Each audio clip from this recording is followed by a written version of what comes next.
કારકિર્દીની શરૂઆત કરો કે તમે તમારા જીવનમાં જે પણ તમારો ગોલ છે ત્યાં સફળ થાઓ અને સફળ થવા માટે મહેનત કરવી પડે ને. ઓકે, કોઈ વ્યક્તિ છે કે મને MBBS કરવું છે. કાલે એક વિદ્યાર્થી જોડે મારી વાત થઈ. એણે મને એવું કીધું કે મારે ડોક્ટર બનવું છે.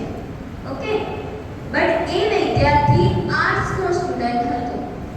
એટલે પછી મેં એને એવું કીધું કે તને એવી ઈચ્છા છે કે મારા નામ આગળ ડોક્ટર લાગે કે પછી તને એવી ઈચ્છા છે કે હું પેશન્ટને ચેક કરું? તો એને એ બોલી ના શક્યો. એટલે પછી મેં એને એવું કીધું કે આ તારો ખુદનો વિચાર છે કે તારા ફાધરનો છે? તો એણે મને એવું કીધું કે અમે બે ફ્રેન્ડ્સ છીએ. કેટલા? બે ફ્રેન્ડ્સ. અને અમે બંને એવું ડિસાઈડ કરીશું કે આપણે બંને ડોક્ટર બનીશું.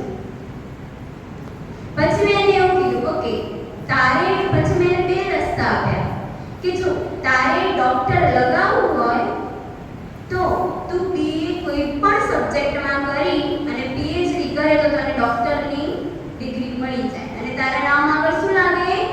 ડોક્ટર. ઓકે, બટ તે આર્ટ્સ કર્યું છે. તારી જોડે પેશન્ટ આવી પણ શકે. તમે સાયકોલોજિસ્ટ બનો ને તો તમારા પેશન્ટ હોય, તમારા ક્લાયન્ટ હોય, સલાહથી કહેવાય. જે 12 વાળા સ્ટુડન્ટ હશે એમને ખબર હશે. સલાહથી કહેવાય, સલાહકાર અને સલાહથી. તો હું તમારા માટે શું છું? સલાહકાર છું.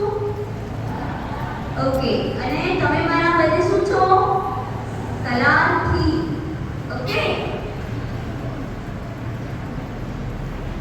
હવે એક એટલે જ્યારે પણ તમે તમારા કારકિર્દીની શરૂઆત કરો ત્યારે તમારે ઇન્ટરેસ્ટ ઇન્વેન્ટરીની સાથે એપ્ટિટ્યૂડ ટેસ્ટ પણ આપવી પડે અને એ બે ટેસ્ટથી આપણે ડિસાઈડ કરી શકીએ. એના માર્ક્સ પણ જોવામાં આવે, ફાઇનાન્શિયલ કન્ડિશન જોવામાં આવે, બધું જ જોવામાં આવે.